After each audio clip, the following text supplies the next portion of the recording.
నమస్తే, వార్తలకి స్వాగతం. వివరాల్లోకి వెళితే గన్నవరం ప్రభుత్వ పాలిటెక్నిక్ కళాశాలలో నిర్వహించిన వార్షికోత్సవం జాబ్ అచీవర్స్ డే కార్యక్రమం ఉత్సాహభరితంగా జరిగింది.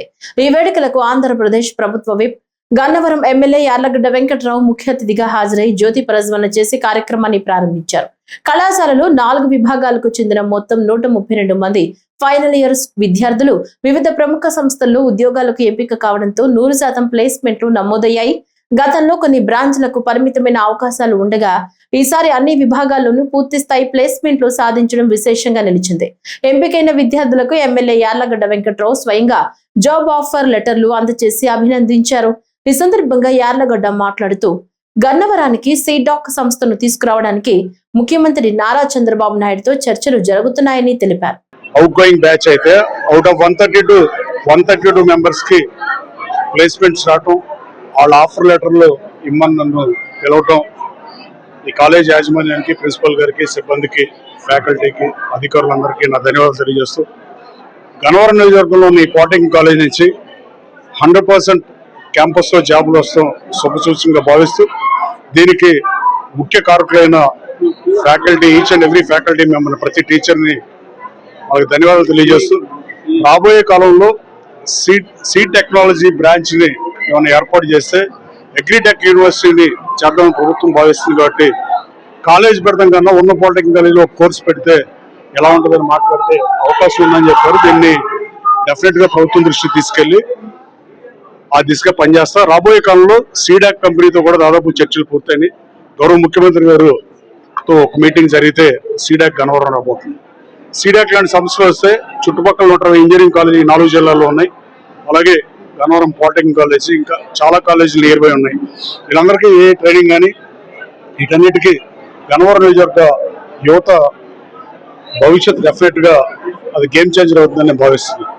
అలాగే ఈ కాలేజ్ నుంచి గతంలో కొంతమంది మెకానికల్ కిడ్స్కి రాపోయినా ఈ సంవత్సరం 100% అన్ని బ్రాంచ్లకి 132 మందికి ఉద్యోగ ఉపాధి అవకాశాలు కల్పించిన ప్రతి కంపెనీ యాజమాన్యానికి కూడా ధన్యవాదాలు తెలియజేస్తూ, ఉద్యోగ ఉపాధి అవకాశాలు కల్పిస్తున్న లక్ష్యంగా యువగళం పాదయాత్రలో 20 లక్షల ఉద్యోగాలు ఇప్పిస్తానని చెప్పిన లోకేష్ బాబు మాట ఇచ్చే రాజకీయ నాయకులు చాలా మంది ఉంటారు, కానీ ఇచ్చిన మాట కోసం తన శాఖ కాకపోయినా విద్యాశాఖ మంత్రిగా పనిచేస్తూ 20 లక్షల ఉద్యోగ ఉపాధి అవకాశాల కోసం దేశ విదేశాల్లో నెట్వర్క్ ఏర్పాటు చేసుకుని ఆంధ్రప్రదేశ్ రాష్ట్ర ప్రభుత్వంతో ఆ కంపెనీలతో టైఅప్ అయి, అది గూగుల్ అయినా ఇంకోటైనా గూగుల్ రాకతో గూగుల్ వైజాగ్ వేదికగా ఈ నెలలో శంకుస్థాపన జరగబోతుంది. దాదాపు 98లో మైక్రోసాఫ్ట్ చంద్రబాబు నాయుడు తీసుకొచ్చినప్పుడు, చంద్రబాబు నాయుడు గారు తీసుకొచ్చిన టైంకి అసలు గూగుల్ అనే కంపెనీ పుట్ల. ఈ కంపెనీ చంద్రబాబు గారు 98 మార్చిలో తెస్తే సెప్టెంబర్లో గూగుల్ స్టార్ట్ చేశారు, స్టార్టప్ కంపెనీ. అలాంటి గూగుల్ 1,53,000 కోట్లు ఈ రాష్ట్రంలో పెట్టుబడి పెడుతుందంటేనే ఇది డెఫినెట్గా ఈ రాష్ట్ర యువత ఉపాధి అవకాశాలు కల్పించడానికి గూగుల్ తీసుకొచ్చారంటే ఇంకా మిగతా కంపెనీలు ఆటోమేటిక్గా వస్తాయి. ఫార్చ్యూన్ 500 కంపెనీస్, ఫార్చ్యూన్ 100 కంపెనీస్ కూడా ఆంధ్రప్రదేశ్ బాట, వైజాగ్ బాట పడుతున్నాయి. అలాగే క్వాంటమ్ వ్యాలీ కూడా, క్వాంటమ్ మొట్టమొదటిసారిగా దేశంలోనే గౌరవ ముఖ్యమంత్రి నిన్నగాక మొన్న అమరావతిలో ఓపెన్ చేస్తే, రెండో సెంటర్ని మేధా టవర్ గన్నవరంలో ఓపెన్ చేస్తాం. గన్నవరం ప్రజలు అదృష్టంగా భావిస్తూ హెచ్సిఎల్తో ఫ్రీ అయ్యే ట్రైనింగ్ కూడా వచ్చే మంత్ నుంచి ప్రారంభిస్తున్నాం. మీ మీడియా సోదరుల ద్వారా గన్నవరం ఉన్న యువత ఈ అవకాశాన్ని ఉపయోగించుకోవాల్సిందిగా కోరుతూ, ఈ కార్యక్రమాన్ని కవర్ చేసినందుకు వచ్చిన మీడియా కూడా ధన్యవాదాలు. పాలిటెక్నిక్ కాలేజ్ యాజమాన్యం తరఫున. ఇంటి నుంచే ప్రారంభమయ్యే ధర్మం సమాజానికి శాశ్వత దిక్సూచి అన్నారు ప్రముఖ ఆధ్యాత్మికవేత్త చాగంటి కోటేశ్వరరావు. తిరుపతిలోని మహతి కళాక్షేత్రంలో గురువారం రాత్రి నిత్య జీవితంలో ధర్మాచరణం పేరుతో ప్రత్యేక కార్యక్రమాన్ని టీటీడీ ధర్మ ప్రచార పరిషత్ ఆధ్వర్యంలో నిర్వహించారు. ఈ సందర్భంగా చాగంటి కోటేశ్వరరావు మాట్లాడుతూ, సత్యం, దయ, క్షమ జీవన మార్గదర్శకాలన్నారు. 84 లక్షల జీవరాశుల్లో గోవు పవిత్రమైందని, ప్రతి బిడ్డ పుట్టినరోజును తల్లి పుట్టినరోజుగా భావించాలన్నారు. తల్లిని గౌరవించడం నేర్చుకోవాలన్నారు. ధర్మం అట్లా కాదు, ఎప్పుడూ మారుతూ ఉంటుంది. సూర్యోదయం అవుతున్నప్పుడు ఉండేటటువంటి ధర్మం వేరు, మధ్యాహ్న కాలమునందు ధర్మం వేరు, సాయంకాలం ధర్మం వేరు, రాత్రి ధర్మం వేరు. నేను ఇక్కడ వేదిక మీద కూర్చునుంటే ఒక వక్తగా నా ధర్మం వేరు, అక్కడ కూర్చునుంటే శ్రోతగా మీ ధర్మం వేరు. నా భార్య ముందు నించుంటే నాది భర్తృధర్మం, మా అమ్మగారి ముందు నించుంటే పుత్రధర్మం, మా గురువు గారి దగ్గర నిలబడితే శిష్యధర్మం, నేను కార్యాలయానికి వెడితే ఉద్యోగి ధర్మం, సమాజంలో తిరిగితే పౌరధర్మం. ధర్మం నిరంతరం మారుతుంది. నిరంతరం మారిపోయే ధర్మాన్ని ఎవరు శాస్త్ర ప్రమాణమునకు అనుగుణంగా పట్టుకుని అనుష్ఠిస్తాడో అటువంటి వాడు మళ్ళీ కదలనటువంటి సత్యమునందు ప్రవేశిస్తాడు. అందుకే ధర్మాచరణమే నిజానికి మనిషి జీవితానికి అభ్యున్నతిని ఇవ్వగలిగినది. అటువంటి ధర్మాచరణం కన్నా గొప్పది లోకంలో ఇంకొకటి ఉండదు. నాకు తెలుసండి అన్నది ధర్మం కాదు. ఎన్ని శాస్త్రములు చదివినా, ఎన్ని గ్రంథములు చదివినా అది ఆచరణకు సమానం కాదు. ఆచరించినదేదో అది మాత్రమే ధర్మము అని అనబడుతుంది. అందుకే మనకి ధ్రియతేవా జనైరితి ధర్మం అని పేరు. ఎవరు దానిని పట్టుకున్నారో, ఎవరు అనుష్ఠించారో దానిని మాత్రమే ధర్మము అని పిలుస్తారు. అనుష్ఠించనిది, పట్టుకోనిది, ఆచరించనిది తనకి తెలుసున్న ధర్మము కాదు. ఎవరు ఆచరించారో వారిని ధర్మం కాపాడుతుంది. అందుకే భీష్ముడు ఆచార ప్రభవో ధర్మ అంటాడు. ఆచారము నుండి ధర్మము వస్తుంది. నాకు ధర్మము తెలుసండి, నేను అన్ని గ్రంథాలు చదివానండి, ఉపయోగం ఏమి ఉండదు. రావణాసురుడు కూడా అన్నీ చదివాడు, ఉపయోగం ఏముంది? సుందరకాండలో సీతమ్మ రావణాసురుడిని అడిగింది, ఇహ సంతో నవాసంతి సతోవా నానువర్తసే తదాహి విపరీతాతే బుద్ధిరాచారవర్జిత అని అడిగింది. ఇక్కడ చెప్పేవాళ్ళు లేరా? నువ్వు వినవా? నీకు తెలియదా? తెలిసి ఉన్నదాన్ని నమ్మకంతో అనుష్ఠించవా? ఎక్కడొచ్చింది సమస్య అని అడిగింది. అంటే తెలియకపోవడం తప్పు కాదు, కానీ తెలుసుకునే ప్రయత్నం చెయ్యాలి. తెలుసుకున్నది కేవలం తెలుసుకోవడానికి కాదు, తెలుసుకున్నది అనుష్ఠించే ప్రయత్నం చెయ్యాలి. అట్లా అనుష్ఠించి ఆచారంలోకి తెచ్చుకున్నదేదో అది ధర్మము అని పిలువబడుతుంది. అందుకే ఆచరణ అత్యంత ప్రధానమై ఉంటుంది. ధర్మం ఎక్కడుంటుందో అక్కడే భగవంతుడు ఉంటాడు. నిజానికి భగవంతుడికి అత్యంత ప్రీతిపాత్రమైనది ఏది అంటే ధర్మం ఒక్కటే. ఆ ధర్మం కోసమే ఆయన అనేక అవతారములు స్వీకరిస్తాడు. యదా యథా హి ధర్మస్య గ్లానిర్భవతి భారత అభ్యుత్థానమధర్మస్య తదాత్మానం సృజామ్యహం అంటాడు. తిరుమల శ్రీవారి ఆర్జిత సేవా టికెట్లైన సుప్రభాతం, తోమాల, అర్చన, అష్టదళ పాద పద్మారాధన సేవకు సంబంధించిన కోటాను రేపు ఉదయం 10 గంటలకు టీటీడీ ఆన్లైన్ లో విడుదల చేయనుంది. ఈ సేవా టికెట్లు ఎలక్ట్రానిక్ డిప్ కోసం 20వ తేదీ ఉదయం 10 గంటల వరకు ఆన్లైన్ లో నమోదు చేసుకోవచ్చు. ఈ టికెట్లు పొందిన వారు 20 నుంచి 22వ తేదీ మధ్యాహ్నం 12 గంటల లోపు సొమ్ము చెల్లించిన వారికి టికెట్లు మంజూరు చేస్తారు. అలాగే కళ్యాణోత్సవం, ఊంజల్ సేవ, ఆర్జిత బ్రహ్మోత్సవం, సహస్ర దీపాలంకార సేవా టికెట్లను 21వ తేదీ ఉదయం 10 గంటలకు టీటీడీ ఆన్లైన్ లో విడుదల చేయనుంది. వర్చువల్ సేవలు, వాటి దర్శన కేటాయింపులకు సంబంధించిన కోటాను 21న మధ్యాహ్నం 3 గంటలకు టీటీడీ ఆన్లైన్ లో విడుదల చేస్తుంది. ప్రత్యేక ప్రవేశ దర్శన టికెట్ల కోటాను ఈ నెల 24న ఉదయం 10 గంటలకు ఆన్లైన్ లో విడుదల కానుంది. టీటీడీ అధికారిక వెబ్సైట్ లో మాత్రమే ఆన్లైన్ టికెట్లు పొందాలని టీటీడీ పేర్కొంది. సువర్ణ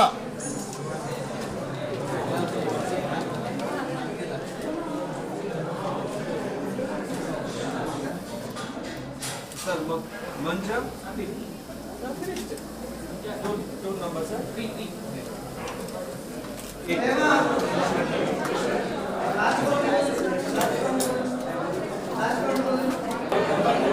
బాబు ఆపరేటర్ జ్యోతి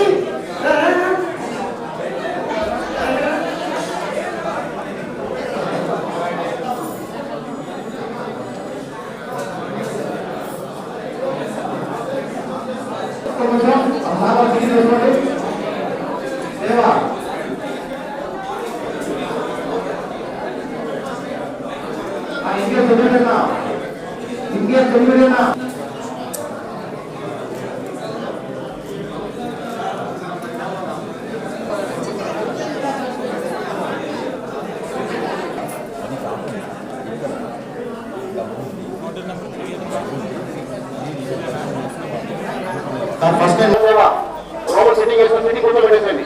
ఆ ప్రీవియస్ చేసుకోవాలి, లోపల సెట్టింగ్ వేసుకోండి. నేను చెప్తాను హాల్ అలాగే కర్నూలు ప్రజల ఆరోగ్యంపై మంత్రి టీజీ భరత్ ప్రత్యేక దృష్టి పెట్టారు. కర్నూలు నియోజకవర్గ ప్రజల ఆరోగ్య పరీక్షల కోసం గౌరీ గోపాల్ హాస్పిటల్లో మంత్రి ఆధ్వర్యంలో ఉచిత వైద్య శిబిరాన్ని ఏర్పాటు చేశారు.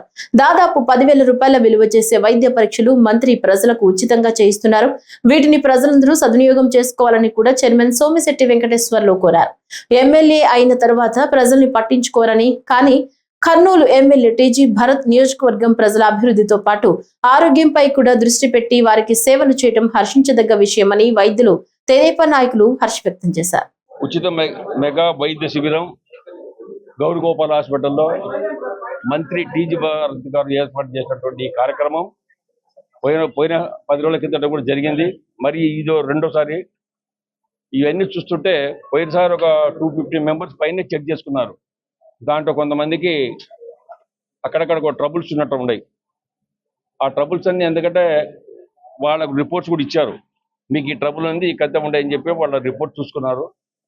ఈ రిపోర్ట్స్ అంతా కూడా ముందు చూపు జాగ్రత్తగా ఏ చిన్న జబ్బున్నా జబ్బు పూర్తిగా తగిన మందులు తీసుకుంటే దానికి పూర్తిగా బాగుపడేదానికి ఆస్కారం ఉంటున్న ఉద్దేశంతో ఈ యొక్క మంచి కార్యక్రమం టీజీ భరత్ గారు మంత్రి గారు ఈ యొక్క నిర్ణయం తీసుకున్నారు. 90 అయినారు. ఇదంతా వాళ్ళు ఇచ్చే లిస్టు ప్రకారం ఇవన్నీ టెస్ట్ చేయించుకుంటే ఏ హాస్పిటల్ పోయినా తక్కువ అంటే 10,000 రూపాయలు తక్కువ కాదు. 10,000 అయినా డబ్బులు పోయినా కరెక్ట్ రిపోర్ట్స్ అనేది ఉండాలి. రిపోర్ట్స్ అనేది కరెక్ట్ ఉంటే మన ప్రాణాలు ఇవాళ నిలబెట్టుకోవడానికి మన జబ్బులు ఏముండే ముందు చూపు జాగ్రత్తగా తెలుసుకొని ఆస్కారం ఉంటే దానికి తగిన మందులు తీసుకొని మనం కూడా మన ఆరోగ్యాన్ని కాపాడుకునేదానికి ఆస్కారం ఉంటుంది. మరి ఇలాంటి వ్యక్తులు అసెంబ్లీ ఎన్నికలు అయిన తర్వాత కొంతమంది పట్టించుకోరు. కానీ ఎమ్మెల్యే అయిన తర్వాత అదృష్టవశాత్తు మంత్రి అయ్యారు. మంత్రి అయిన తర్వాత కూడా ఎక్కడ గర్వపడకుండా ప్రజల ఆరోగ్యం కానీ, ప్రజల సుఖం కానీ, ప్రజల యొక్క సౌకర్యాలు చూసే వ్యక్తి టీజీ భరత్ గారు. మరి అలాంటి వ్యక్తి మనకు దొరకడం అదృష్టం. ఇవాళ తను ఉన్నా లేకపోయినా ఈ కార్యక్రమాలు జరుగుతుందంటే 100% ఇది గ్రాండ్ సక్సెస్ కావాలి. మహాభాగ్యము.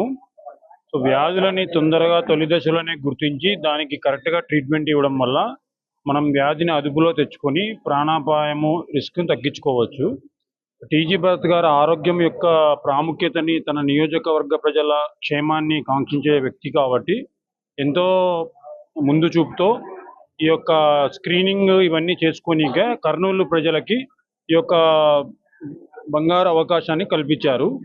దాదాపు 10,000 రూపాయలు గల టెస్టులు ఉచితంగా క్యాంపు చేయడం అనేది ప్రతి నెల కూడా ఇది కొనసాగిస్తామని చెప్పడము భరత్ గారు యొక్క ముందు చూపు, వారి యొక్క నియోజకవర్గ ప్రజల ఆరోగ్యము జాగ్రత్త కాపాడుకోవాలి అనే యొక్క దూరదృష్టి ఆలోచన ఇవన్నీ కూడా మీరు గమనించాల్సి ఉంది.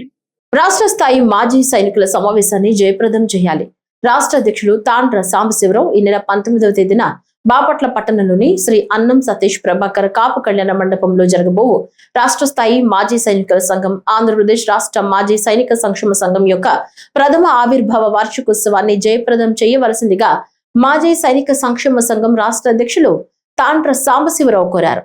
శుక్రవారం ఏప్రిల్ 17వ తేదీన బాపట్ల పట్టణం విజయలక్ష్మీపురంలోని మాజీ సైనికుల రాష్ట్ర కార్యాలయంలో జరిగిన సమావేశంలో రాష్ట్ర అధ్యక్షులు తాండ్ర సాంబశివరావు మాట్లాడుతూ, ఆదివారం బాపట్లలో మొట్టమొదటిసారి జరగబోవు రాష్ట్ర స్థాయి మాజీ సైనికుల సమావేశానికి ముఖ్య అతిథులుగా బాపట్ల ఎంపీ శ్రీ తెన్నేటి కృష్ణప్రసాద్, బాపట్ల శాసనసభ్యులు శ్రీ వేగేశ్న నరేంద్ర వర్మరాజు, బాపట్ల జిల్లా కలెక్టర్ మరియు మ్యాజిస్ట్రేట్ శ్రీ వి వినోద్ కుమార్, మాజీ శాసన మండలి సభ్యులు Shri Annam Satish Prabhakar, state Sainik welfare director Shri Satyaprasad మరియు జిల్లా Sainik welfare officer Shrimati R Gunasheela ఆహ్వానించినట్లు తెలియజేశారు.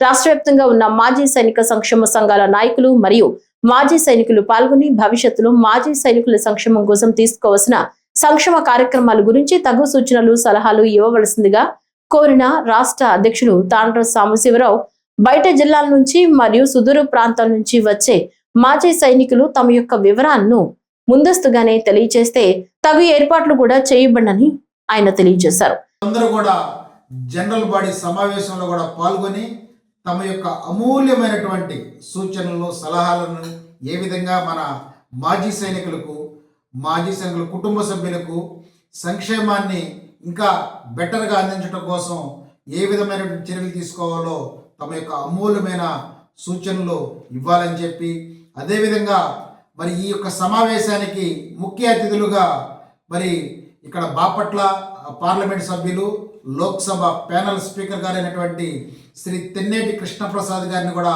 ఆహ్వానించడం జరిగింది. అదేవిధంగా బాపట్ల శాసనసభ్యులు శ్రీ వేగేసిన నరేంద్ర రాజు గారిని ఆహ్వానించడం జరిగింది.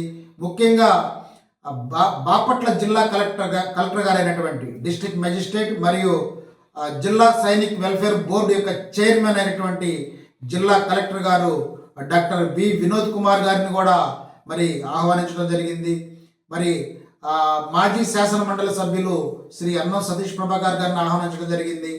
అదేవిధంగా ఉమ్మడి గుంటూరు జిల్లా సైనిక్ వెల్ఫేర్ ఆఫీసర్ శ్రీమతి గుణశీల గారిని, ఆర్ఎస్బి డైరెక్టర్ గారైనటువంటి సైనిక్ వెల్ఫేర్ డైరెక్టర్ సత్యప్రసాద్ గారిని కూడా ఆహ్వానించడం జరిగింది.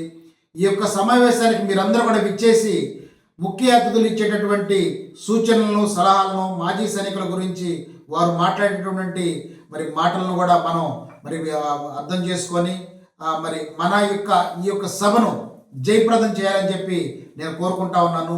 నేను ముఖ్యంగా తెలియజేయడం మీ అందరికీ కూడా ఇక్కడ అల్పాహారం నుంచి మరి మధ్యాహ్న భోజనం కానీ మరి ఇక్కడ వచ్చే వారికి వసతులు ఏర్పాటు చేయాలంటే నేను మొదటి నుంచి చెప్తున్నాను, ఎంతమంది మీ జిల్లాల నుంచి మీ నియోజకవర్గాల నుంచి ఎంతమంది వస్తుంది, కొంచెం స్ట్రెంత్ కూడా మాకు తెలియజేస్తే తగిన ఏర్పాట్లు, ఎవరికి ఎలాంటి ఇబ్బంది లేకుండా, అసౌకర్యం కలగకుండా, మన కుటుంబ సభ్యులు సైనికులు, మాజీ సైనికులు, మనందరిది ఒక కులం, సైనికుల కులం కాబట్టి మీ అందరికీ ఎలాంటి అసౌకర్యం లేకుండా సౌకర్యవంతమైన మరి ఏర్పాట్లు చేయడం కోసం మేము మా విజ్ఞప్తి, మీ యొక్క స్ట్రెంగ్త్ని ఎంతమంది మీరు తీసుకొస్తున్నారు ఏంటనేది కూడా కొంచెం తెలియజేయాలని చెప్పి నేను కోరుకుంటా ఉన్నాను.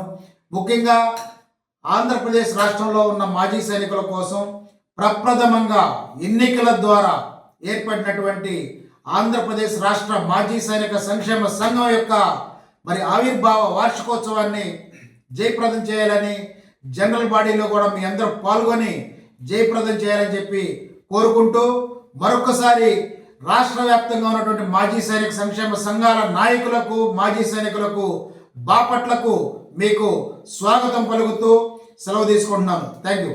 కడప జిల్లా మైదుకూరు పట్టణంలో నాసిరకంగా డ్రైనేజీ పనులు చేపడుతున్నారని ప్రజా సంఘాలు, స్థానికులు మండిపడుతున్నారు. మైదుకూరు పట్టణంలోని కడప రోడ్లో జరుగుతున్న నాసిరకం డ్రైనేజీ పనులను వైసీపీ యువనేత భరత్ కుమార్ రెడ్డి, కడప జిల్లా రైతు సంఘం అధ్యక్షుడు ఏవి రమణ ప్రజా సంఘాల ఆధ్వర్యంలో నిరసన కార్యక్రమాన్ని చేపట్టారు. ఈ సందర్భంగా వారు మాట్లాడుతూ డ్రైనేజీ పనులు మున్సిపల్ కమిషనర్ పర్యవేక్షణ లేకుండా, సివిల్ ఇంజనీర్ పర్యవేక్షణ లేకుండా పనులను చేస్తున్నారన్నారు. కడప రోడ్లో జరుగుతున్న డ్రైనేజీ పనులను ఇప్పటి వరకు ఏ అధికారి కనీసం కన్నెత్తి చూడలేదని, ఒక చోట 4 అడుగులు, మరో చోట 2 అడుగులు మాత్రమే డ్రైనేజీ కాలువ నిర్మాణం చేస్తున్నారని వారు మండిపడ్డారు. విధానంలో చూస్తే మన మున్సిపల్ ఏఈ కమిషనర్లో పర్యవేక్షణలో లేకుండా చేస్తున్నారంటే అర్థమే కావడంలే. ప్రతి మున్సిపాలిటీలో మన ఉండే వార్డులో ప్రతి మున్సిపల్లో సివిల్ ఇంజనీర్ ఒకతాడు. ఇంతవరకు ఇక్కడికి సివిల్ ఇంజనీర్ రాలేదు. జరుగుతున్న వర్కులలో ఎక్కడే కానీ కనీసం బెడ్ పీసీసీ వేయకుండానే కాంక్రీట్ వేస్తున్న విషయం చూస్తున్నారు అందరూ. కానీ అక్కడ రోడ్డు మీద 4 అడుగులు వేస్తూ ఇక్కడ ఏమో 2 అడుగులు వేస్తున్నారు. కారణం ఎందుకంటే ఏదో వాళ్ళ అడ్జస్ట్మెంట్ అని రకరకాలుగా చెప్తున్నారు. కానీ ఎందుకు చేస్తారు? కానీ వాస్తవమైన పరిస్థితులు ఏంటంటే శారదా స్కూల్ దగ్గర నుంచి నీళ్లు పోకపోవడంతో ఈ డ్రైనేజ్ పెట్టడం జరిగింది. కానీ ఇక్కడ ఏం జరుగుతుంది? ఇక్కడ పెట్టడము 2 అడుగులు పెట్టి ఎక్కడ ఏమి ఇల్లు లేని పక్కన 4 అడుగులు డ్రైనేజ్ పెట్టారు. దీంట్లో కాంట్రాక్టర్ అర్థం ఏమిటి? ఈ విషయము మున్సిపల్ అధికారులను పిలిపించాము. కానీ వాళ్ళు ఏదో సింపుల్గా 4 మాటలు చెప్పి ఏదో అది చేయండి, ఇది చేయండి. కనీసము బెడ్ అనేది వేయకుండా ఏ విధంగా కాంక్రీట్ వేస్తారు మున్సిపల్ అధికారులు? ఇవన్నీ మున్సిపల్ అధికారులు పర్యవేక్షణలో లేదా? అసలు మున్సిపాలిటీలో పనులు జరుగుతుంటే ఏమైనా చూస్తానా లేదా? ఈ వార్డులో సచివాలయంలో ఒక సివిల్ ఇంజనీర్ ఉన్నాడు కదా, అది మన పోయే సచివాలయము మా వీధి మోట్లోనే ఉంది, ఇదే వీధి మోట్లోనే ఉంది. ఇంతవరకు ఇక్కడికి సచివాలయం ఇంజనీర్ కానీ ఎవరు ఇక్కడికి వచ్చిన పరిస్థితి లేదు. కాంట్రాక్టర్ వాళ్ళ ఇష్టం వచ్చిన పని చేసుకొని వాళ్ళకి ఏ విధంగా నచ్చితే ఆ విధంగా చేసుకొని పోతున్నారు. ఇది మున్సిపల్ అధికారుల పరిస్థితి. జిల్లా కలెక్టర్ గారికి కడప జిల్లా మైదుకూరు పట్టణంలో జరుగుతున్నటువంటి డ్రైనేజ్ కాలువల అవినీతి ఆక్రమణలపైన ఈ ప్రాంత ప్రజలు మరి కాలువను అడ్డుకోవడంతో జరుగుతున్న వర్క్ సరిగా లేదని చెప్పేసి అడ్డుకోవడం జరుగుతూ ఉంది. మెయిన్గా ఇది గ్రామ పంచాయతీగా ఉన్నప్పుడు 3.5 నుంచి 3.5 ఎడల్పు 4 అడుగుల లోతులతో గ్రామ పంచాయతీ ఉన్నప్పుడు డ్రైనేజ్ కాలువ ఉంటే ఆ కాలువనంతా కూడా తొలగించేసి ఇప్పుడు ఊరికే నామకే వాస్తిగా 2 అడుగుల హైట్తో కింద కాలువ బెడ్ కూడా వేయకుండా అధికారులు పాలకులు అలాగే కాంట్రాక్టర్ కూడా ఏకమై అందరూ కూడా కలిసి ఈ మైదుకూరు మున్సిపాలిటీలో జరుగుతున్న కాలువల పైన మరి ఎవరెవరికి ఎంత ఇచ్చినారో కూడా తెలియదు. ఈ అవినీతి పైన కడప జిల్లా కలెక్టర్ గారు వెంటనే విచారణ జరిపి ఈ జరుగుతున్నటువంటి గ్రామ పంచాయతీ పరిస్థితిలో ఉన్నప్పుడు ఏ విధంగా ఉంది, ఇప్పుడు మున్సిపాలిటీ 14 సంవత్సరాలు అవుతూ ఉంది. ఈ మున్సిపాలిటీగా ఉన్నప్పుడు అంటే గ్రామ పంచాయతీగా ఉన్నప్పుడు 1000 రూపాయలు ఇంటి పన్ను ఉంటే ఇప్పుడు 3000 నుంచి 4000 రూపాయలు ఇంటి పన్ను రాబడతా ఉన్నారు. మరి పన్నులు పెంచినప్పుడు మరి మౌలిక సౌకర్యాలు పెంచాల్సిన బాధ్యత, మౌలిక సౌకర్యాలు కల్పించాల్సిన బాధ్యత మరి అధికారులకు లేదా? ఈ విషయం పైన వెంటనే చర్యలు తీసుకోవాలని చెప్పేసి కడప జిల్లా కలెక్టర్ గారికి అలాగే రాష్ట్ర ప్రభుత్వానికి రైతు సేవా సమితిగా తెలియజేస్తూ ఉన్నాం. అలాగైనా చేయకపోతే రైతు సేవా సమితి ప్రజా సంఘాలతో కలిసి ఈ ప్రాంత ప్రజలతో కలిసి ఈ జరుగుతున్న అవినీతి కాలువను అడ్డుకుంటామని చెప్పేసి తెలియజేస్తూ ఉన్నాం. ఏవి రమణ, రైతు సేవా సమితి కడప జిల్లా అధ్యక్షులు. కొంతమంది రాయలసీమ ద్రోహులు అవగాహన లేకుండా వైఎస్ఆర్ రాజశేఖర రెడ్డిని, జగన్మోహన్ రెడ్డి రాయలసీమకు ఏమీ చేయలేదని చెప్పడం నిజంగా సిగ్గుచేటని రాయచోటి మాజీ ఎమ్మెల్యే శ్రీకాంత్ రెడ్డి తీవ్ర స్థాయిలో ధ్వజమెత్తారు. ఈ సందర్భంగా కడప నగరంలోని జిల్లా వైఎస్ఆర్సీపీ కార్యాలయంలో ఏర్పాటు చేసిన మీడియా సమావేశంలో శ్రీకాంత్ రెడ్డి మాట్లాడుతూ రాష్ట్రంతో పాటు రాయలసీమలో జలయజ్ఞం ద్వారా ఏర్పాటైన ప్రాజెక్టులు మొత్తం కేవలం వైఎస్ రాజశేఖర రెడ్డి గారి పుణ్యమే అన్నారు. రాయలసీమ కరువుతో ఎడారిగా మారుతున్నప్పుడు పోతిరెడ్డిపాడు, గాలేరు నగరి, హంద్రినివా, వెల్లిగాళ్లు, పోలవరం వంటి ఏ ప్రాజెక్టులను ఎత్తుకున్నా గుర్తొచ్చేది కేవలం రాజశేఖర రెడ్డేనని అన్నారు. రాయలసీమ ప్రాజెక్టులకు ముఖ్యమంత్రి నారా చంద్రబాబు నాయుడు ₹1 కూడా కేటాయించలేదన్నారు. ఎవరండి చేసింది? ఈ రోజు ఆ రోజు పోతిరెడ్డిపాడు చేయడం వల్ల కదా గెండికోట ఈ రోజు 27 టీఎంసీ నిలబెట్టిన జగన్మోహన్ రెడ్డి గారు కాదా? గెండికోటలో నిలబడినటువంటి వాటర్ని పైడిపాలెం ద్వారా చిత్రావతికి చేర్చేటువంటి పరిస్థితి, ఆ ప్రాంతాన్ని అంతా సస్యశ్యామలం చేసింది ఎవరండి? వెలిగల్లు ప్రాజెక్ట్ 1 సంవత్సరంలో కంప్లీట్ చేసినటువంటి మహానాయకుడు ఎవరండి? వీటన్నిటినీ కూడా మంచి ఉద్దేశంతో తీసుకెళ్ళి మంచిగా చేస్తే నువ్వు నిర్వీర్యం చేసి మేము 42,000 కోట్లు భవిష్యత్తులో ఖర్చు పెట్టబోతామని చెప్తున్నాడు ఆ ఫైనాన్స్ మినిస్టర్ పెద్ద ఆయన ఒక ఆయన.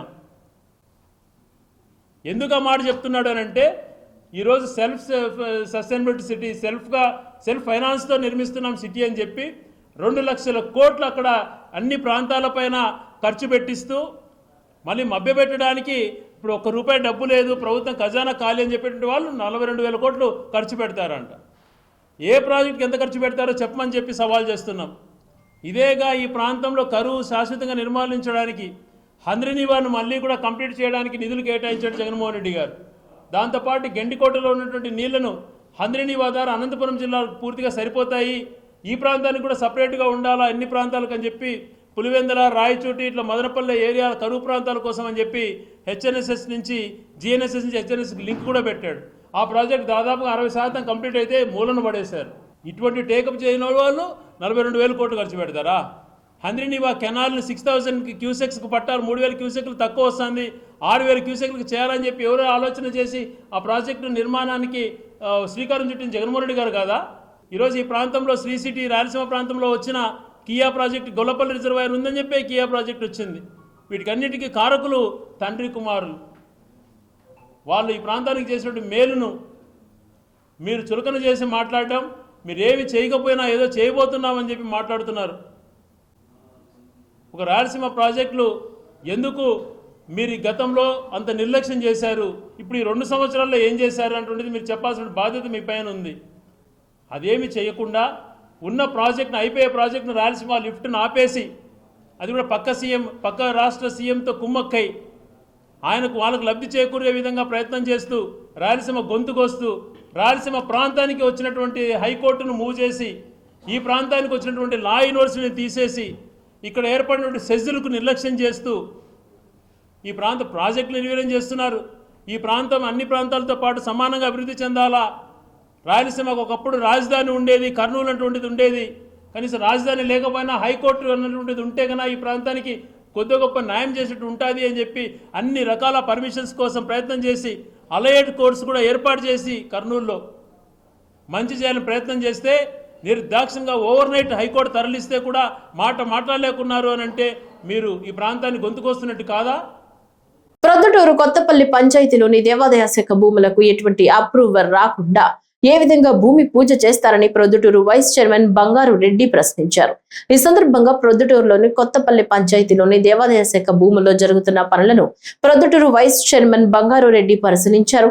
11 ఏళ్ల లీజు పేరుతో దేవుడి మాన్యానికి సంబంధించిన 1 ఎకరా 35 సెంట్ల భూమిని అప్పనంగా కొట్టేసేందుకు కుట్ర పన్నుతున్నారని ఆయన ఆరోపించారు. దేవాదాయ శాఖల అనుమతి రాకుండానే భూమి పూజ చేయడం వెనుక ఆంతర్యం ఏమిటని ఆయన ప్రశ్నించారు. దేవుడి భూమిని కాజేయాలని చూస్తూ ఊరుకోమని ఆయన హెచ్చరించారు. అక్రమాలకు పాల్పడుతున్న శివచంద్రారెడ్డిపై అధికారులు తక్షణమే చర్యలు తీసుకోవాలని వైస్ చైర్మన్ బంగారు రెడ్డి డిమాండ్ చేశారు. ప్రొద్దుటూరు శివాలయం సంబంధించిన భూమిలో భూమి పూజ చేసినారు. అందరికీ నమస్కారం. ఈరోజు కొత్తపల్లె పంచాయతీలో ఎఫ్జి కళ్యాణ మండపం ఎదురుగా ఆటోనగర్ పక్కలో శివాలయానికి సంబంధించి 1 ఎకరా 34 సెంట్లు స్థలం భూమి ఉంది. ఈ భూమిని 31/3/2023 వేలానికి వచ్చింది. లీజు వేలానికి 11 సంవత్సరాలకు వేలానికి పిలిచినారు. ఆ వేలంలో శివచంద్రారెడ్డి కొడుకు హర్షవర్ధన్ రెడ్డి అనే అతను వేలం వాడుకున్నాడు. తక్కువ అమౌంట్కు 1,15,900 రూపాయలతో వాడుకున్నాడు. పాడుకున్న తర్వాత ఇది అన్యాయంగా శివచంద్రారెడ్డి పాడుకున్నాడు వాళ్ళ కొడుకు పేరుతో అనే ఉద్దేశంతో మాజీ ఎమ్మెల్యే గారు అప్పట్లోనే దీనిపైన ఒక పిటిషన్ పెట్టాడు, దీన్ని రద్దు చేయండి అని. దాని కారణంగానే ఈ రోజుటి వరకు ఈ శివచంద్రారెడ్డి కొడుకు పేరుతో అప్రూవల్ ఇవ్వలే. గవర్నమెంట్ ఎండోమెంట్ ఆఫీసుల నుంచి వీళ్ళకి అప్రూవల్ రాలే.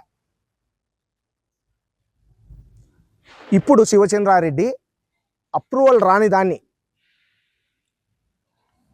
ఇక్కడ భూమి పూజ చేసినాడు. మీ అందరికీ చూపించిన బిల్డింగులు కట్టేదానికి లైన్లు వేసినాడు. దీనికి అంత కారణం ఈరోజు తెర ముందర శివచంద్రారెడ్డి, తెర వెనకల కొండారెడ్డి, ఆ పైన వరదరాజుల రెడ్డి. దీనికి అంత కారణం అప్రూవల్ లేని దాంట్లో, అప్రూవల్ రాని దాంతో ఏ విధంగా భూమి పూజలు చేసి, ఏ విధంగా బోర్లు వేసి, ఏ విధంగా బిల్డింగులు కట్టి మీరు లీజులకు ఇచ్చుకోవాలని చూస్తున్నారు. ఎమ్మెల్యే గారు నీతి మాటలు చెప్తారే, మీ పార్టీలో శివచంద్రారెడ్డిని ముందర పెట్టి కొత్తపల్లె పంచాయతీలో అన్ని విషయాలలో కూడా ఆయనను ముందర పెడుతున్నారు. లోపల మాత్రం మీ కొడుకు, ఆ పైన నువ్వు. ఇది నిజం కాదా? ఇది అన్యాయం కాదా? 1,15,900 ఒక సంవత్సరానికి లీజుకు పాడుకొని అంత మెయిన్ రోడ్లో ఆటోనగర్ పక్కలో లక్షలు విలువ చేసే, కోట్ల రూపాయలు విలువ చేసే భూమిలో సంవత్సరానికి 1,15,000 ఎట్లా మీరు ఈరోజు అనుమతిస్తున్నారు? అధికారులు ఏం చేస్తున్నారు? మీ పాలక మండలి ఏం చేస్తుంది? మహిళలకు ఇచ్చిన హామీలను నిలబెట్టుకోవడంలో కూటమి ప్రభుత్వం పూర్తిగా విఫలమైందని వైఎస్ఆర్ కాంగ్రెస్ పార్టీ మహిళా విభాగం నగర అధ్యక్షురాలు బండి దీప్తి మండిపడ్డారు. కడప నగరంలో వైఎస్ఆర్ కాంగ్రెస్ పార్టీ కార్యాలయంలో మహిళా అధ్యక్షురాలు దీప్తి రెడ్డి కూటమి ప్రభుత్వంపై తీవ్ర విమర్శలు చేశారు. మహిళలకు 30% రిజర్వేషన్లు కల్పిస్తామని ఇచ్చిన హామీ ఇప్పటి వరకు అమలు చేయకపోవడం పట్ల అసంతృప్తి వ్యక్తం చేశారు. మహిళలకు ఇచ్చిన హామీలను నిలబెట్టుకోవడంలో ప్రభుత్వం విఫలమైందని ఆరోపించిన ఆమె తక్షణమే 30% రిజర్వేషన్లు అమలు చేయాలని డిమాండ్ చేశారు. లేని పక్షంలో మహిళలు పెద్ద ఎత్తున ఆందోళనలు చేపడతారని హెచ్చరించారు. మహిళలకు కేటాయించిన 33% రిజర్వేషన్ మీద జరుగుతుంది. దీన్ని జగనన్న తరపున, వైఎస్ఆర్ కాంగ్రెస్ పార్టీ తరపున మేమందరము సమర్థిస్తున్నాము. మేమందరం ఈరోజు ఈ బిల్లు ఈరోజు కొత్తగా వచ్చింది కాదు. నిజంగా చెప్పాలంటే జగనన్న నడిపిన 5 ఏళ్ల పరిపాలనలో 33 కాదు కదా 50% రిజర్వేషన్ ఇచ్చి ఒక కార్పొరేషన్ ఎలక్షన్స్ నుంచి స్థానిక సంస్థల ఎలక్షన్స్ అన్నిటిలోనూ మహిళలకు అత్యుత్తమైన స్థానాన్ని కల్పించింది జగన్మోహన్ రెడ్డి గారు. ఆ రోజు 5 ఏళ్ల పరిపాలనలో డిప్యూటీ మేయర్ల కాడి నుంచి, మేయర్ల కాడి నుంచి, కార్పొరేటర్ల కాడి నుంచి దగ్గర 54% రిజర్వేషన్ మహిళలకు కేటాయించి జగన్మోహన్ రెడ్డి గారు మహిళలకు పెద్దపీట వేశారు. అంతేకాకుండా తన మంత్రిమండలిలో దాదాపు హోమ్ మినిస్టర్గా, డిప్యూటీ సీఎంలుగా చాలామంది మహిళలకు సదావకాశాన్ని కల్పించి వాళ్ళకు రాజకీయ, సామాజిక భవిష్యత్తును కేటాయించారు. దీనికి తోడు జగనన్న ఇంప్లిమెంట్ చేసిన చాలా వరకు పథకాలలో అమ్మఒడి కానీ, స్త్రీ చేయూత కానీ వీటన్నిటి వెనుక కూడా మహిళలు సామాజికంగా సమాజంలోకి ముందుకు వచ్చి నిలబడాలి అన్నది జగనన్న మెయిన్ ఉద్దేశము. దానికి అనుగుణంగానే ఈరోజు చాలా వరకు మహిళలు అన్ని విషయాల్లో తమ వంతుగా మేమున్నాము అంటూ ముందుకొచ్చి అన్నిట్లో నిలబడుతున్నారు. సో ఈ 33% రిజర్వేషన్ అనేది మేమందరము సమర్థిస్తున్నాము. మేమందరము జగనన్న బాటలో నడుస్తూ దీనికి 100% మా మద్దతును ప్రకటిస్తున్నాము. గత ప్రభుత్వంలో స్థానిక సంస్థల్లో మహిళలకు 50% రిజర్వేషన్ అమలు చేసి మహిళల్ని నాయకత్వ స్థానాల్లోకి తీసుకురావడంలో ప్రభుత్వం ముందంజలో నిలిచిందని వైఎస్ఆర్ కాంగ్రెస్ పార్టీ మహిళా విభాగం అధ్యక్షురాలు వెంకట సుబ్బమ్మ పేర్కొన్నారు. కడపలోని వైఎస్ఆర్ కాంగ్రెస్ పార్టీ కార్యాలయంలో వారు మాట్లాడుతూ గత ప్రభుత్వ హయాంలో మంత్రివర్గం నుంచి గ్రామ స్థాయి వరకు మహిళలకు కీలక పదవులు ఇవ్వడం ద్వారా రాజకీయ సాధికారతకు బాటలు వేశారని అంటున్నారు. అదే సమయంలో దేశవ్యాప్తంగా మహిళలకు 33% రిజర్వేషన్ కల్పించే బిల్లుకు కూడా వైఎస్ఆర్సీపీ సంపూర్ణ మద్దతు ప్రకటించడం గమనార్హం. మహిళల్ని అన్ని రంగాల్లో ముందుకు తీసుకువెళ్లే దిశగా తీసుకున్న ఈ చర్యలు రాష్ట్ర రాజకీయాల్లో కొత్త దిశను నిర్దేశిస్తున్నాయని విశ్లేషకులు అభిప్రాయపడుతున్నారు. అందరికీ నమస్కారము. మనకు స్వాతంత్రం వచ్చే 76 సంవత్సరాలు పైబడింది. కానీ మహిళా సాధికారత గురించి, రాజకీయ సాధికారత గురించి, మహిళల భవిష్యత్తు గురించి ఆలోచించిన వాళ్ళే లేరు. ఎంతమందో సీఎంలు వచ్చారు, పోయారు, నాయకులు వచ్చినారు, పోయినారు.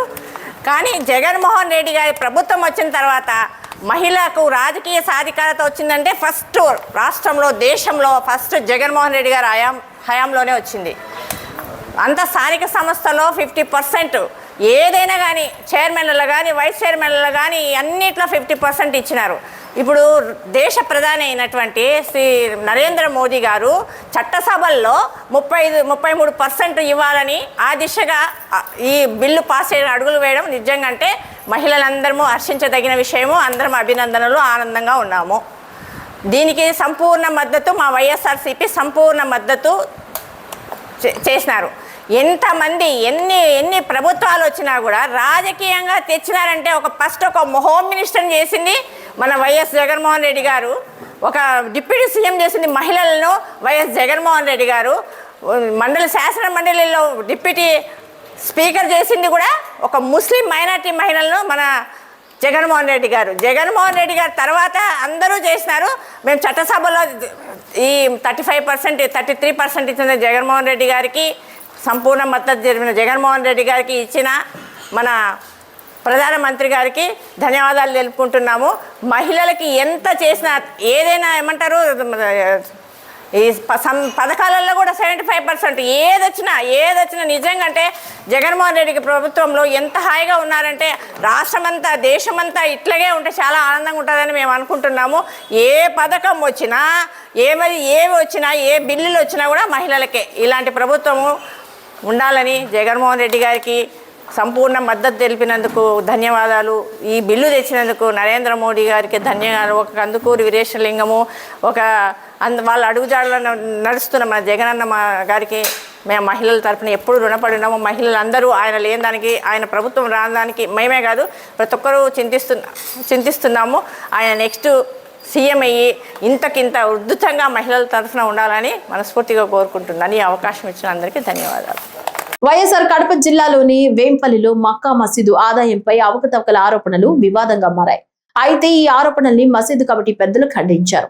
వేంపల్లిలో వారు మాట్లాడుతూ ముస్లిం మైనార్టీల ఆమోదంతోనే ఉర్దూ కళాశాలకు స్థలం కేటాయించామని కమిటీ సభ్యులు స్పష్టం చేశారు. కళాశాలకు కేటాయించిన భూమి తరువాత మిగిలిన 1.82 సెంట్లను తాత్కాలిక కమిటీ చైర్మన్ పేరు మీద అప్పటి తహసీల్దార్ రిజిస్టర్ చేసినట్లు తెలిపారు. తన స్థానంలో ఎవరు ఉన్నా వారి పేరు మీదే ఆ భూమి కొనసాగుతుందని కమిటీ చైర్మన్ ఆసిఫ్ వెల్లడించారు. ప్రస్తుతం తన పేరు మీద ఉన్న ఆ భూమిని మక్కా మసీదు పేరు మీదకు మార్చేందుకు చర్యలు తీసుకోవాలని తహసీల్దార్ను కోరినట్లు చెప్పారు. మసీదు నిర్మాణానికి సుమారు 6 కోట్ల రూపాయలు ఖర్చయిందని, వచ్చిన ఆదాయం ద్వారానే అభివృద్ధి చేపట్టామని కమిటీ వివరించింది.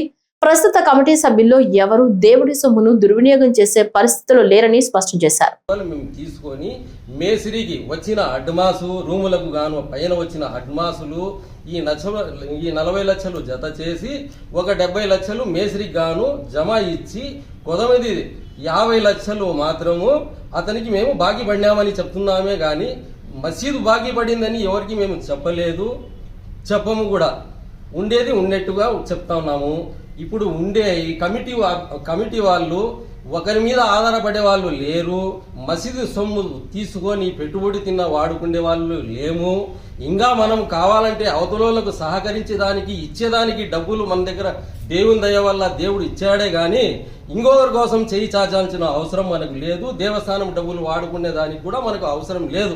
దేవుని దయ వల్ల దేవునికి ఇంకా అవసరం వస్తే మేమే చేతి నుంచి వేసేదానికి మేము సిద్ధంగా ఉన్నాము. 104 రూములు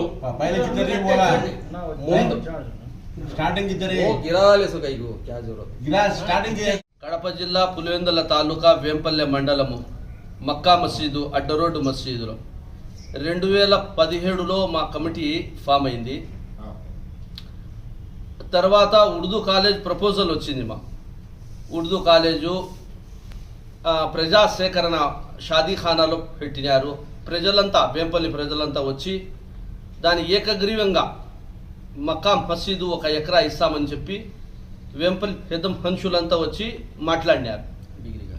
degree college Urdu college junior college దానికి 1 ఎకరా ఇచ్చినారు. దానికి మిగులు భూమి 1 ఎకరా 84 సెంట్లు ఉంది కదా, తాత్కాలిక ప్రెసిడెంట్ మీద ట్రాన్స్ఫర్ చేసినారు. ముందు ఉండే ప్రెసిడెంట్ మీద నుంచి తాత్కాలిక ప్రెసిడెంట్ అయిన నేను మంగపట్నం ఆసిఫ్ హుసేన్ నేను నా మీద ట్రాన్స్ఫర్ చేసినారు ఎంఆర్ఓ గారు. దాన్ని కొందరు ప్రజలు నా మీద నేను రాపించుకున్నానని చెప్పి నిందలు వేస్తున్నారు. అందుకోసము నేను ఈ ప్రెస్ మీట్ ఏర్పాటు చేసి దీనికన్నా ముందు ఎంఆర్ఓ గారికి అర్జీ ఇచ్చినాం. పోయి మేము అర్జీ ఇచ్చి సార్ ఈ తాత్కాలిక ప్రెసిడెంట్ అయిన నేను నా పేరు మీద తీసివేసి మక్కా మసీద్ అయినటువంటి పేరు రావాల్సిందిగా నేను ఎంఆర్ఓ గారిని అభ్యర్థించిన. దానికి సారు గారు ఏమన్నారు, ఇది ఒక వ్యక్తి మీద తాత్కాలిక ప్రెసిడెంట్ అయిన ఎవరు ఉంటారో వాళ్ళ మీద వస్తుందని చెప్పినారు. కానీ నేను కలెక్టరేట్ దగ్గరికి పోయి సార్తో మాట్లాడి దీనికి ఏమన్నా పరిష్కారం ఉందేమో చూసి నేను మీకు మక్కా మసీదు పేరు వచ్చేటట్టుగా చేస్తానని చెప్పి ఆయన హామీ ఇచ్చినారు. అందుకోసం ఈ ప్రెస్ మీట్ నేను పెట్టినాను. రూములకు గాను 102 రూములకు గాను 550 యూనిట్లు దాకా వచ్చింది. సుమారుగా 1,05,000 యూనిట్ 1,05,000తో 5,42,83,000 దాకా అయింది. రోడ్ ఎంక్రోచ్మెంట్కు అమౌంట్ పోను మిగతా భూమి మిగతా అమౌంట్ మేము ఆయనకి ఇచ్చి ఇంకా ఇంచుమించు 50 లక్షల దాకా బాకీ పడినాం. మీకు ఎవరికన్నా అనుమానం ఉంటే వచ్చి లెక్కచారం చూసుకేదానికి మనం ఎప్పుడైనా సిద్ధంగా ఉన్నాం. లెక్కచారం చూసి మీరు చూస్తున్నారు అంతే కదా. అగ్ని ప్రమాదాల నివారణపై ప్రజల్లో అవగాహన పెంచేందుకు అగ్నిమాపక శాఖ ప్రత్యేక కార్యక్రమాలు నిర్వహిస్తోంది. అగ్నిమాపక వారోత్సవాల సందర్భంగా 3వ రోజు వేంపల్లిలో విస్తృత అవగాహన కార్యక్రమం చేపట్టారు. వేంపల్లి అగ్నిమాపక కేంద్రాధికారి బి శివరామిరెడ్డి ఆధ్వర్యంలో సిబ్బంది రాజీవ్ నగర్ కాలనీలో పర్యటించి గ్యాస్ మరియు ఎలక్ట్రికల్ అగ్ని ప్రమాదాల నివారణపై ప్రజలకు వివరంగా సూచనలు అందించారు. కరపత్రాలు పంచుతూ అగ్నిమాపక విన్యాసాలు ప్రదర్శించి ప్రజలకు అవగాహన కల్పించారు. అదేవిధంగా లాహిత్య క్రాకర్స్ గోడౌన్ వద్ద యజమాని మరియు సిబ్బందికి కూడా అగ్ని ప్రమాదాలపై జాగ్రత్తలు వివరించారు. ఈ కార్యక్రమంలో ఫైర్ ఆఫీసర్ తో పాటు అగ్నిమాపక సిబ్బంది పాల్గొన్నారు. అగ్ని ప్రమాదం జరిగిన వెంటనే 101 నెంబర్కు సమాచారం ఇవ్వాలని అధికారులు సూచించారు.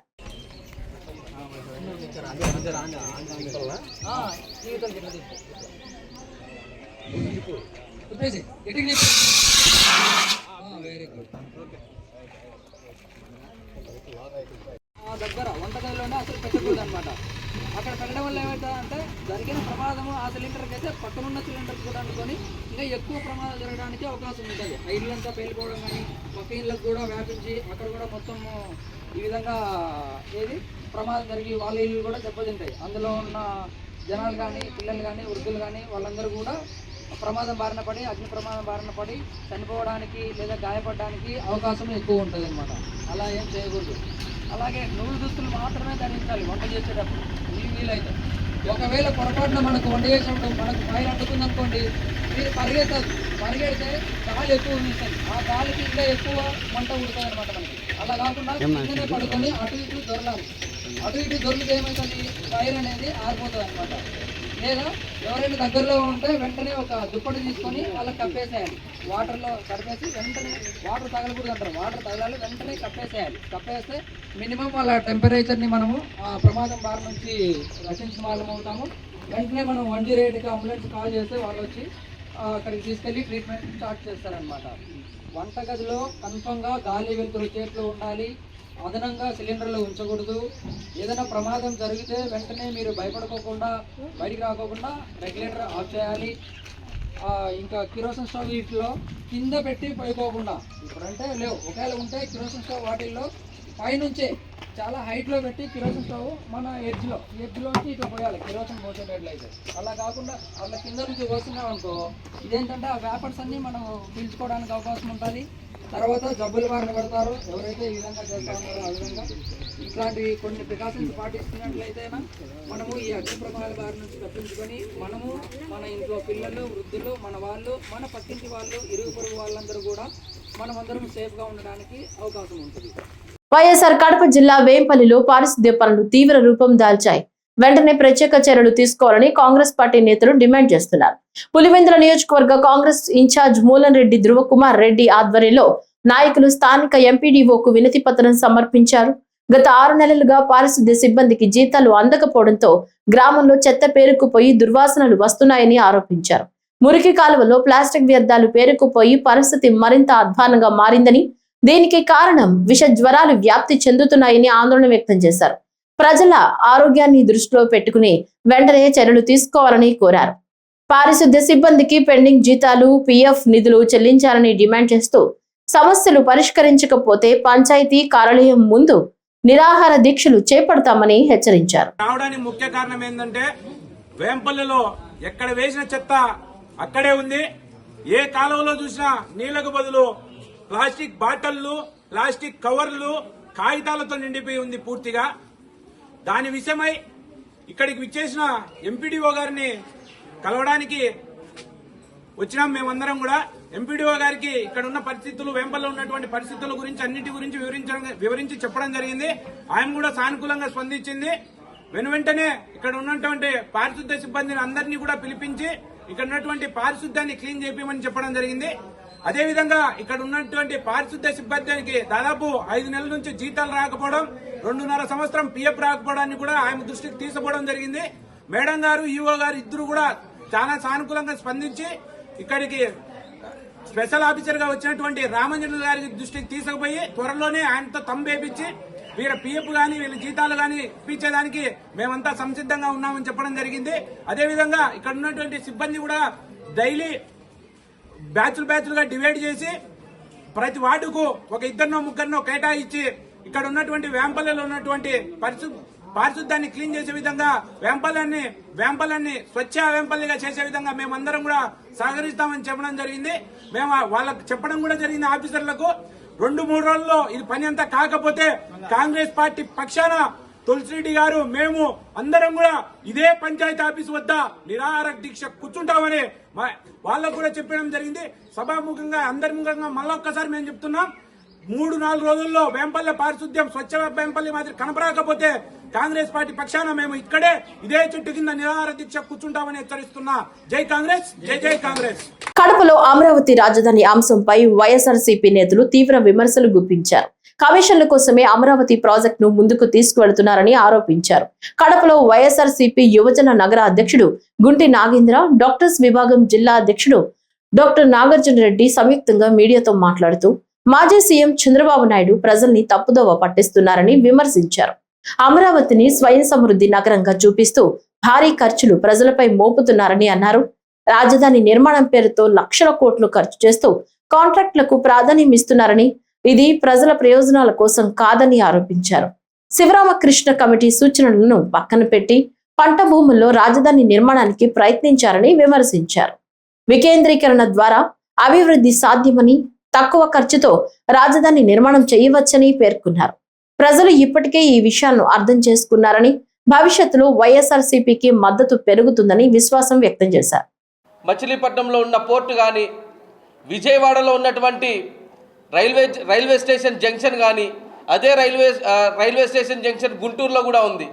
ఆసియాలోనే అతిపెద్దదైనటువంటి బస్ స్టాండ్ విజయవాడలోనే ఉంది. ఇటువంటి అంశాలను తీసుకుంటే మావిగన్ అనేది ఖర్చు విషయంలో 10% మాత్రమే అమరావతితో పోల్చుకుంటే. ఇంకోటి తక్షణమే ఉపాధి. ఇప్పుడు మనం అమరావతిలో కానీ తీసుకుంటే మనం బిల్డింగ్లు ఎప్పుడు కట్టాలా, ఎప్పుడు కంపెనీలు రావాలా, ఎప్పుడు మనం యువతకి ఉద్యోగాలు కల్పించాలా. ఈ అమరావతి పేరుతో చంద్రబాబు నాయుడు యువతకి ఇస్తానన్న 20 లక్షల ఉద్యోగాలు ఆయన ఇంకో 10 సార్లు సీఎం అయినా కూడా ఇవ్వలేడు కూడా. అదే మావిగన్ కానీ తీసుకున్నట్టయితే మనం ఇమీడియట్గా ఏవైనా కన్స్ట్రక్షన్స్ నిర్మించవచ్చు, యువతకు ఉపాధిని కూడా అవలీలగా కల్పించవచ్చు. ఇంకోటి అభివృద్ధి. ఆల్రెడీ అభివృద్ధి చెందినటువంటి 3 మహానగరాలే ఈ మావిగన్. మచిలీపట్నం కానీ, విజయవాడ కానీ, గుంటూరు కానీ 29 గ్రామాలను తీసుకొని పెద్ద మహానగరం చేస్తానన్నటువంటిదే అమరావతి. ఆ అమరావతిలో పోల్చుకుంటే ఏమీ లేదు. మీరు చూస్తే 2014లో ఆయన ముఖ్యమంత్రి అయినప్పుడు తాత్కాలిక సచివాలయం నిర్మించడం జరిగింది. దాన్ని ఈరోజు అదే 1400 కోట్లతో ఆయన అసెంబ్లీ సచివాలయాలను నిర్మిస్తానని చెప్పడం జరుగుతుంది. అంటే 2014లో ఆయన నిర్మించినటువంటి తాత్కాలిక సచివాలయంకి ఆయన ఖర్చు పెట్టిన 500 కోట్లు మట్టిలో పోసినట్టే. మన భారతదేశంలోనే ఉన్నటువంటి ఎంపీలంతా కూర్చుండే పార్లమెంటు భవనమే 900 కోట్లతో అత్యాధునికంగా కట్టడం జరిగింది. కానీ ఈయనేమో ఒక చిన్న అసెంబ్లీ, 175 మంది, బహుశా అది పెరిగితే 263 అసెంబ్లీ సీట్లు, దాన్ని 1400 కోట్లతో నిర్మిస్తానన్న చెప్పడం చాలా హాస్యాస్పదం. అంటే ఇందులో ఎంత కుంభకోణం ఉందో ప్రతి ఒక్క యువత కానీ, ఆంధ్రప్రదేశ్ ప్రధానికం కానీ గమనించాల్సినటువంటి అవసరం చాలా ఉంది. వీళ్ళు ఎంతసేపు ఉన్నా అమరావతి అనేది పేపర్లో గ్రాఫిక్స్ రూపంగానే ఉంది. ఆ గ్రాఫిక్స్ నుంచి బయటికి రావాలా. No more graphics. మన గ్రాఫిక్స్ వద్దు, ఓన్లీ ఎకనామిక్స్. మనము డబ్బు సంపాదించే విధంగా చూడాలా. నువ్వు ఎప్పుడు అమరావతి అనేది సెల్ఫ్ ఫైనాన్సింగ్ సిటీగా చేస్తాను అని అన్నావు. ఇప్పటి వరకు 2014 నుంచి 19 వరకు 5 సంవత్సరాలు అధికారంలో ఉన్నావు. ఇప్పుడు 2 సంవత్సరాలు అధికారంలో ఉన్నావు. అమరావతి ద్వారా మనం ఏం సంపాదించుకున్నామో 7 సంవత్సరాల్లో నువ్వు చెప్పగలిగితే మేము నిన్ను నమ్ముతాం. ఈ వార్తలు ఇంతటితో సమాప్తం. నమస్కారం.